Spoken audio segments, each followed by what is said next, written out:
beautiful people, it's Rickita and I'm back with another video slash podcast, you guys. Don't forget, I don't have it on all of the podcast sites yet, but I will have it on different podcast sites. Now, I am so excited, you guys, because we both have pregnant bellies right now. I have Kendra Green here, you guys. She is from California, and she's going to talk to us about California and the market, you guys. And a lot of people are like, I'm just going to wait. I'm not going to buy right now. She's going to explain to us, like, listen, if you're going to buy, you should probably buy right now because it's not going to be a bubble. Don't continue to wait. You know, interest rates is really low right now. Get in now. So, Kendra, thank you so much for coming to my podcast today. Of course. Thank you for having me. You're welcome. You're welcome. So, tell us a little bit about your baby just to start off. Everybody's going to want to know. At least I would like for everybody to know about your little baby. Of course. I am 31 weeks pregnant with little Carter. He will be here. Hopefully, he's not going to be here on November 15th, which is my due date, but as close to that as possible. But we are so excited. He's kicking around as we speak. Y'all still closing homes together. Yes. He is always there. And as soon as I eat something sweet or move or sit still, he's like, hey, hello. Hi. Oh, that is so sweet. So tell us a little bit about yourself and like your market. Of course. So I am licensed in California. I live in Southern California and work with buyers and sellers here. The area that my team focuses on is really the Valley areas from San Fernando Valley, if you're familiar with the LA area. San Fernando Valley all the way out to the Conejo Valley being Westlake Village, Thousand Oaks, Calabasas, Agora Hills, Oak Park, all of those areas. And then I also have a few people in the West LA and Hollywood area. Okay, great. So tell us a little bit about like the market right now in California. Like what's going on out there? Yeah, so the market in California has been, as it has been across the country, red hot. So in the last year, we've seen nationally about a 17% growth in the real estate market. In California, and I could say specifically in the Conejo Valley and the Valley areas, we've seen upwards of 20% growth. Wow. So, and it's due to a few things. COVID, of course, was a huge factor. Inventory just went all the way down. And then for us in those Valley areas, we saw people moving from the city centers. So moving from Hollywood, West LA, downtown LA, realizing that I don't have to be that close to work anymore. Yes. I'm going to be working from home. So I can move out to these areas where I can spend $800,000, $900,000, $1 million on a condo downtown West LA, or I can go to an Agora Hills or an Oak Park or a Calabasas and spend that same amount of money and get a larger townhome or a single family home where everyone can have their space. Kids can go to school. The schools out there are really desirable. So some people move there for that too. And then I can work from home and have an office and we're not on top of each other. It is good. And you said that the market is red hot, but that's so funny hearing about all the fires. But you guys are down south poor in California. You're not up north with all the fires. So you guys don't have like the huge problem with the fires. We'll have little ones here and there, but we haven't had the devastation that they've had up there. So, I mean, we are very thankful for that. And that's really good. And you said you see a lot of people moving. Now, you also see people moving out of California, but there's other options instead of just leaving California. Yeah. Like, what can those people do instead of just say, hey, I'm leaving? Yeah, we've seen a lot of people leave for Texas. We've seen a lot of people leave for Las Vegas. And I would say just expand your search in LA. So like I said, you can take that same $800,000, $900,000, $1 million in a West LA and get something much more affordable or a much bigger bang for your buck, just moving outside of the city center a little bit, and stay with us in California. Yes, stay. So do you guys have any special things going on out there in type of programs or like any type of special incentives? You know, some states have different incentives. You guys have anything special going on out there? Yeah, the state has a ton of programs running through our different lenders that help first-time home buyers. Of course, there's VA loans out there that are helping our veterans. I have a few clients working with those right now. Our team itself has a program, an exclusive program in the Conejo Valley with a company called Homelight. And what HomeLight does is they're really helping. This program is for homeowners, so people who are already in their home and ready to buy something else. What HomeLight does is it allows you to take that equity in your current home, buy your new home first, and then sell your old home. So what that alleviates is the old way of doing things was I'm going to sell my current home and then I'm going to go buy the next one. In a market like this, you're going to sell that home really quickly. It may take you a little bit to find and buy the next one. And it can put you in a really tough spot when your home is sold and that escrow closes. And if you haven't found another one, it's like, we either have to rent something now, we got to stay with family, we got to get a storage unit. We figure out this buy side, which is really competitive. And this program just eliminates all of that. You can go buy the new one. We work with you just like normal to sell the current place on the market and still take advantage of this seller's market. But you alleviate that headache. So it's worked really, really well for a lot of our clients. And that's really good too. I know when I bought my first home, you guys, I had to stay in a hotel for like 3 months. It was something going on with the association and fees and just something going on. But I actually bought that. It was a tax foreclosure. So I probably shouldn't have just left my house. But right here with this, you don't have to worry about that. Oh my gosh. I can't imagine. And tell us a little bit about like the seller's market right now for those people that want to sell their homes. Is that a good move for them to do right now, to sell and possibly buy something new?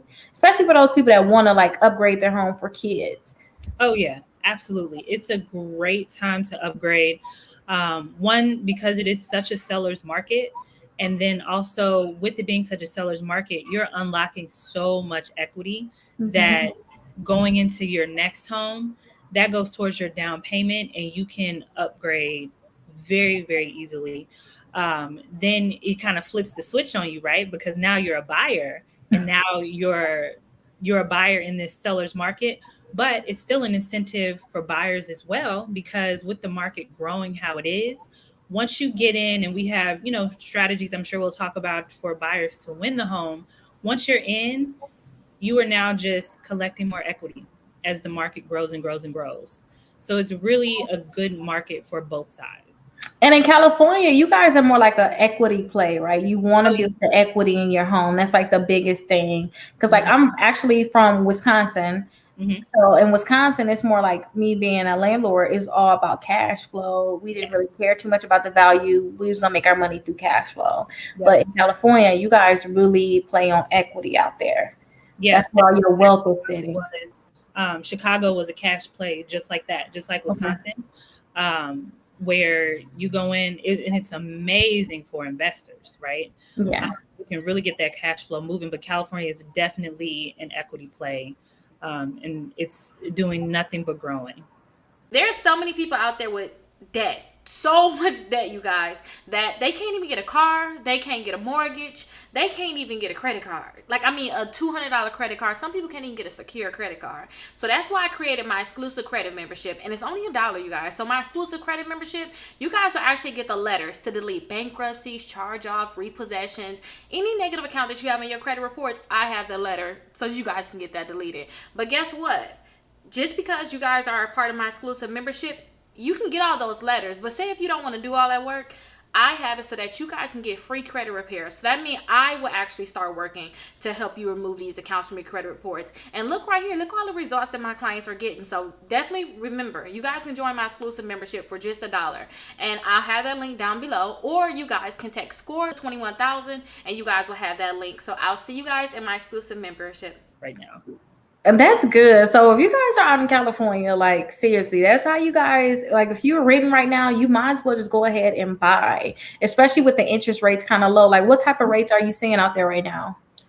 So we've seen in the twos, I've seen in the twos up to around 3 right now, and we don't see that changing. So that's another. Oh, that's really awesome. I mean, it depends on your loan package and how everything is set up, of course. But that's where the buyers really get their deal. You see a lot of people, everyone focuses on price and it's like, oh, I don't want to overpay, or the market is just too hot right now. Prices are too high. buyers get that deal that they're looking for from the interest rate. And that's really good right now. The interest rates is like crazy low. Now, for those people that's trying to buy, I know like here in Florida, FHA is not really the best because you have so many offers on a property. You most likely want to go conventional. Do you guys have that same problem out there with like FHA? We do. Yeah. Yeah. With things, again, being so competitive with FHA, you know, we're looking at 30 to 45 day closing times. And here at this point, it's a case by case thing with how competitive the offers may be. But I've written offers and we've done it in 21 days. Oh, you're And closing fast. That's another thing.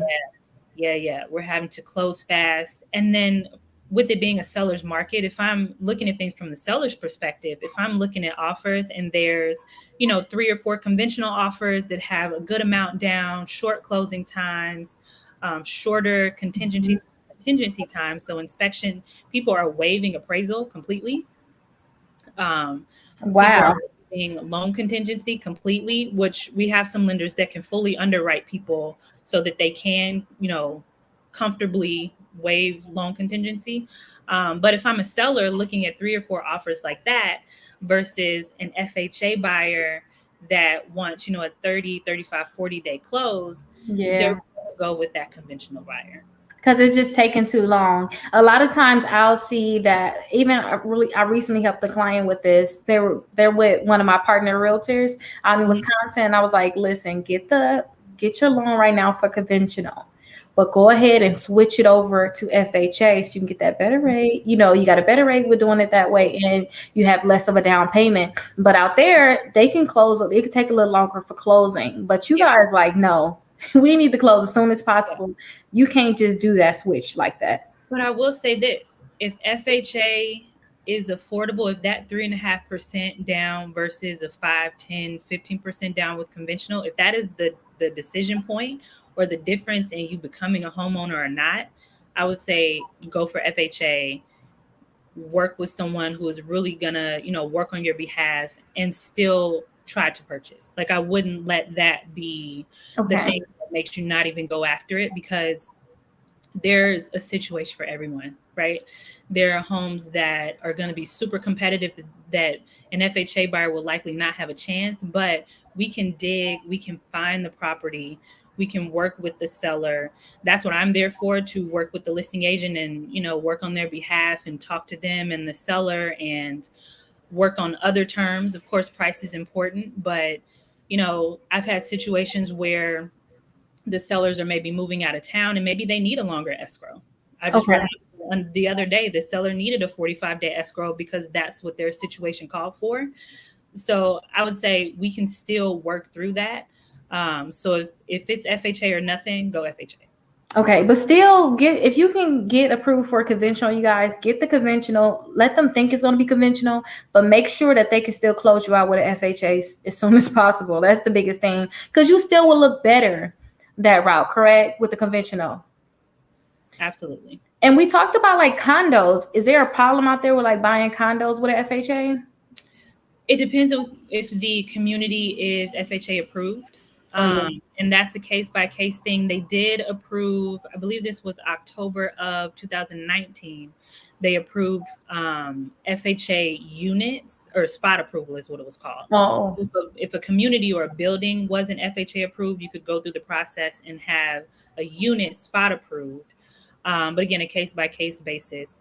So it really depends, you know, how many buildings are actually FHA approved to go in and even be able to purchase in buildings or in communities like that. Yeah, what type of advice would you give to like our first time home buyers? Like, what would you tell them? Like, if you trying to buy a house in California right now, it's very competitive. You should do this, this, and that. What three or four things would you say that they should do? Number one thing I would say is start the conversation. Start the conversation with a real estate agent. Start the conversation with the lender, and just get the communication going, because that will help us set you up with a plan. If you're renting and that lease is coming up in, 6 months, start it now so that we can talk about the market. We can talk about where things are going. The first call I have any first time buyer make is to the lender so that they can see your situation. Even if you think you're not ready right now, Mhm. they can see your situation, say, okay, do these 3 things, talk to, someone that can help you improve your credit, get these 2 or 3 things removed so that we can get you ready, versus when you've been down that Zillow rabbit hole and you were like, I want to start here.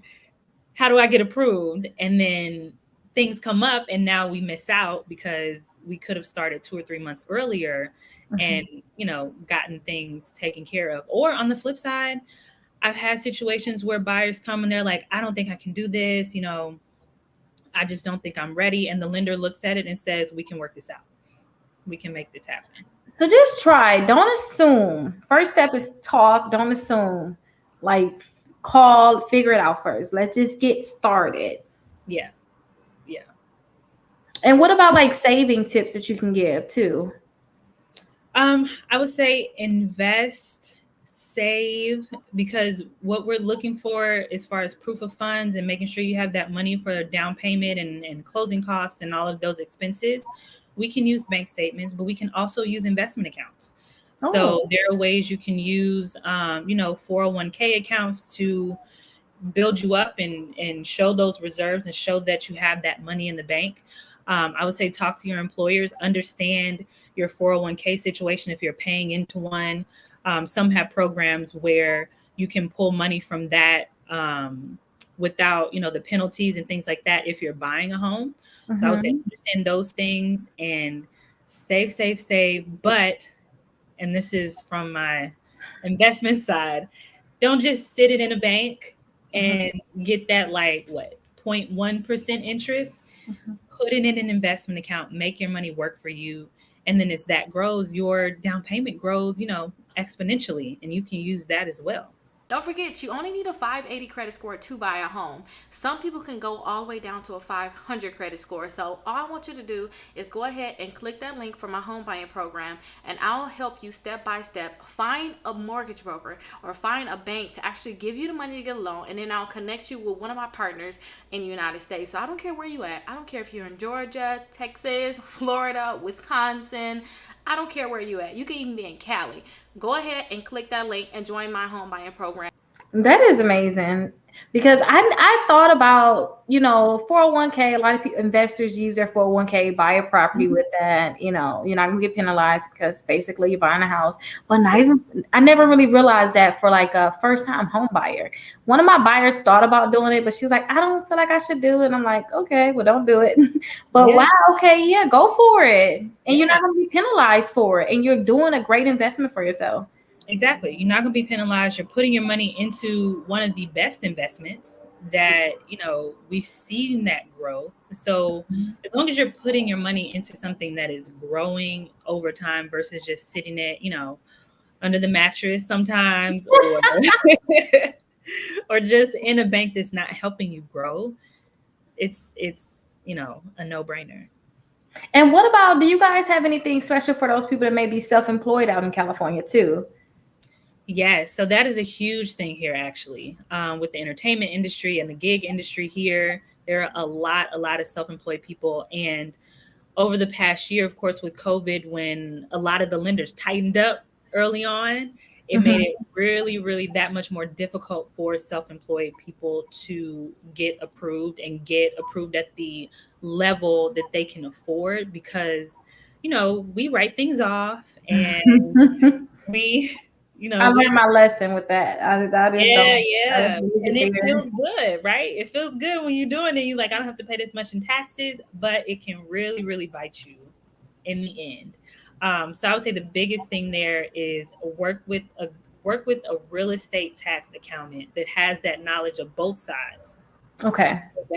And this really makes us have to plan a little farther out. So maybe we're planning about 2 to 3 years out, because we got to look at, as self-employed people, they're looking more closely at your taxes and your cash flow and bank statements and things like that. So if I'm thinking I want to buy in, 2023 or 2020, it's almost 2022. So 2023. Right. I have to be looking for this year and for next year. How do I set my taxes up to show enough money to get approved for a mortgage that, the mortgage price that I want? So that's again why I say start that conversation early with the lender. They can help you with that kind of planning, as well as an accountant or a tax professional that has knowledge of the real estate industry, so that you don't get to 2023 like, we ready to buy. I got, hundreds of thousands in the bank, and why am I only getting pre-approved for, this small amount of money? Yeah. It's a tax thing. Yeah, I see that a lot even in Florida, but out here we have a lender that can actually use your bank statements from the last 12 months. Yes. So for those people that got clear bank statements, y'all. That's the hard part. Yeah, clear and clean bank statements. And don't try to have your money in multiple accounts. Try to just have it in one account. They can use your bank statements, but you're gonna have a higher interest rate too. Yeah. So that's something to think about. So if you want to buy and you like, I'm not in a rush, that's fine, I'll wait. Make sure you, like she said, plan ahead, try to figure out what type of house you want to buy, how much it's going to be, and then make sure that you even have that income on your taxes, because the income on your taxes is going to be for naught. Right. Yeah. So, okay, y'all got a lot of stuff going on out there. Is there anything else that you could tell us, like what's going on out in California? Any special things that's going on out there at all? So we're seeing things shifting right now, actually.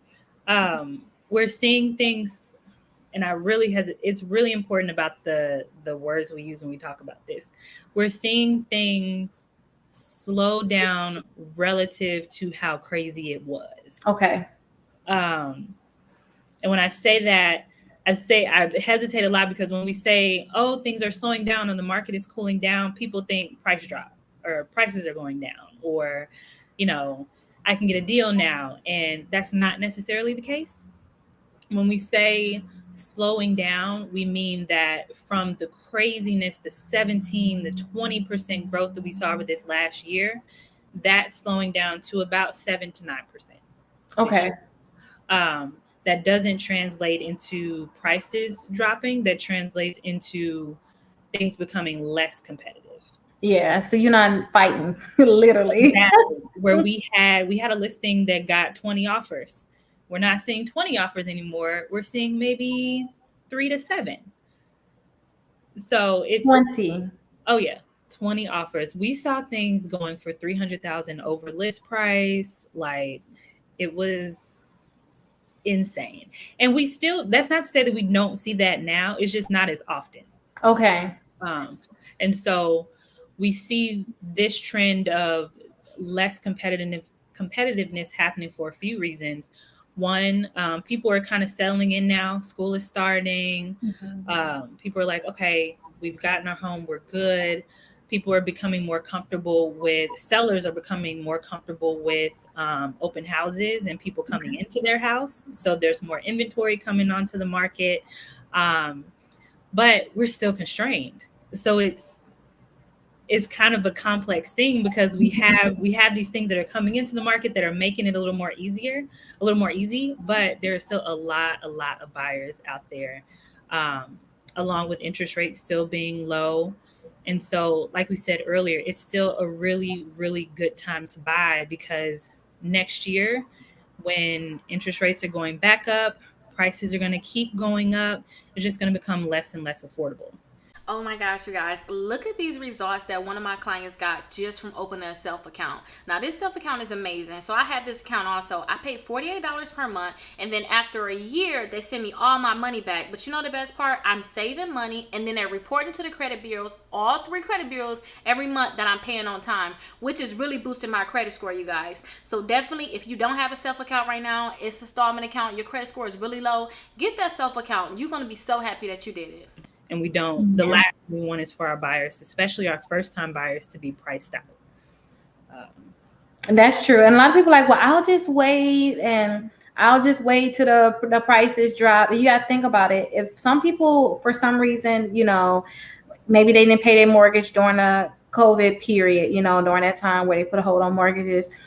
If it gets to that point, I keep telling people that when it gets to that point, a lot of those homes are going to be bought by investors. Mhm. They're going to know about those deals before you do, because you're in a market where you want the house to look pretty, you want it to be put together, and they're going to get their house, put it together right for you with extra equity put on top of it. That's going to go in their pocket. And the thing is, with those people who are coming out of, those forbearance programs and stuff, the market is a seller's market. So now they have equity.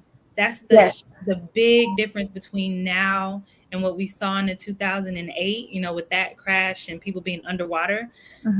There are much, much fewer sellers that are underwater like that because prices are so high. So they could, instead of going into foreclosure, a lot of them have the option of just selling on the open market like normal. And, the bank gets their money and they're good to go without going through that foreclosure process, because really no one wants to do that anyway. The bank doesn't want to go through that process. And they want their money. Exactly. So they're like, oh, you can just sell this as normal. I still get my money. Great. Do that. And let me know when the check is coming in. And then everyone's happy. Yeah, and I'm usually, you guys, always tell all the realtors about this question, but I so forgot. You guys, we were talking for a long time before we actually started recording. But I always ask all the realtors, I'm not sure if you've even seen the past realtors I've done before. I always ask them, like, tell us a time where one of your buyers were not about to close, something happened, but you helped out and now they're able to close. Do you have any of those situations? Yes. So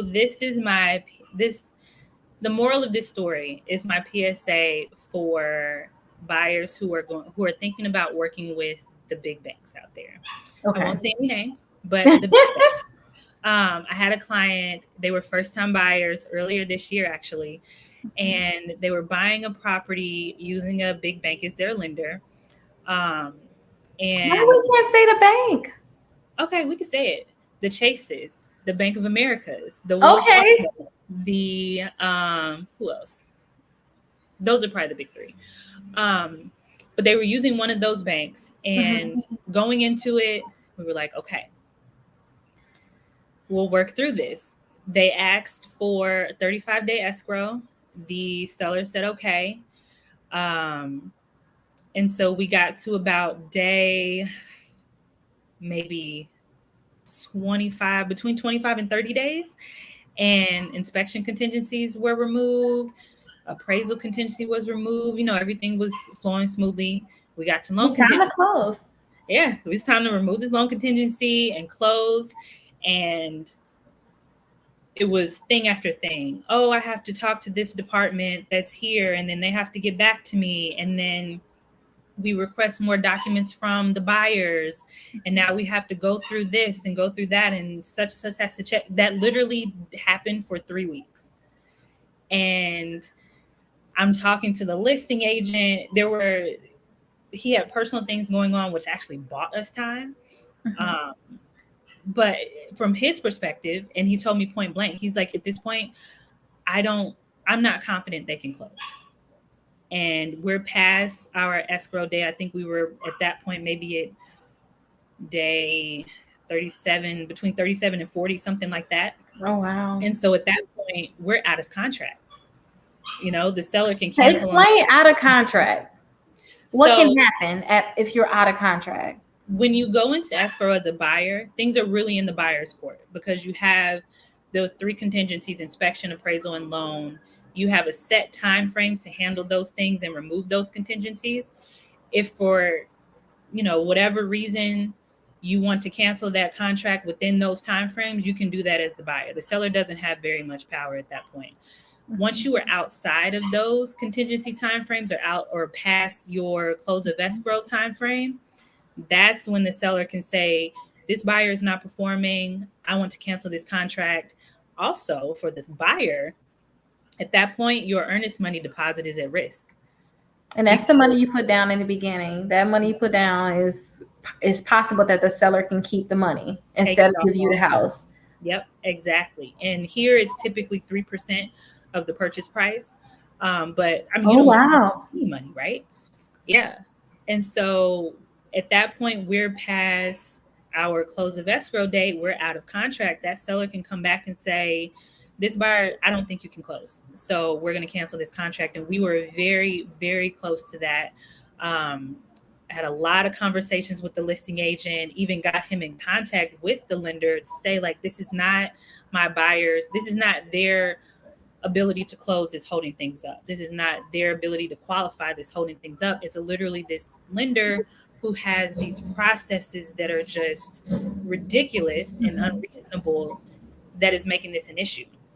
And so we ended up actually having to have them cross qualify with another lender that the listing agent worked with, just to show, like, this is not their their ability to get this loan that's the issue. And at the very, very, very, very last minute, they came through and said, we are clear to close. And we ended up closing. They got their place. But I use that example with anyone who is using a big bank. Get a second from, because they reel you in with like low interest rates and things like that. But that doesn't matter if the seller cancels on you, and then you have nothing. You have less, because now you don't even have your earnest money deposit anymore. Yeah. And so that's really the advantage of a direct lender. All the lenders that I work with, really, they have their underwriting team right there in the same office. They have everyone right there where we can make decisions like within a matter of hours. And that's good. Days. With big banks, they always like, why did I send you off to underwriting? And it's like, are you talking to the underwriter? Exactly. Oh, I have no way of really talking to them. I just send the documents over. And y'all didn't think I'm about to close, and it's not going to happen. So you basically saved them. They got the house, and they did not get their earnest money. Just take it from them. Yeah. Take it from them. So that's good. It was crazy. So no. That sounds crazy. That scares me. I've been there though. A lot. And then you got to think about, on the buyer side, they've already given 30-day notice. They think they're going to move in on a certain day. And I always tell them, don't. Closing day is a moving target, but you don't think the target's going to move 2 or 3 weeks, right? Mm-hmm. So it can hurt a buyer on that end. It's just not a good situation for anybody. Yeah, that was my thing. Remember, I thought I was going to close. I ended up closing later, but it is what it is. And I feel like I didn't learn so much from basically having to stay at this hotel for a while. But it was only a few months, but still I learned so much, and it was just like a learning experience of what's going on. That's what made me decide I should just be a realtor, because I need to help these people, because this is not right. Like, what's going on? The lack of education. It's astonishing how much information there is that we're not aware of, that our community's not aware of, that could save so much heartache and money and time and everything. So yeah, I am so excited you was able to come on. Hopefully we'll have you back again to give us an update on what's going on. And you're still out there closing homes with your baby bump. All the way up until when he comes. We're going to be doing open houses and showings and closings. How can people follow you? Where can they follow you? On Instagram and on YouTube, Close with KG. It's a KLOSEWITHKG. There's so many people out there with debt. So much debt, you guys, that they can't even get a car. They can't get a mortgage. They can't even get a credit card. Like, I mean, a $200 credit card. Some people can't even get a secure credit card. So that's why I created my exclusive credit membership. And it's only $1, you guys. So my exclusive credit membership, you guys will actually get the letters to delete bankruptcies, charge off, repossessions, any negative account that you have in your credit reports. I have the letter so you guys can get that deleted. But guess what?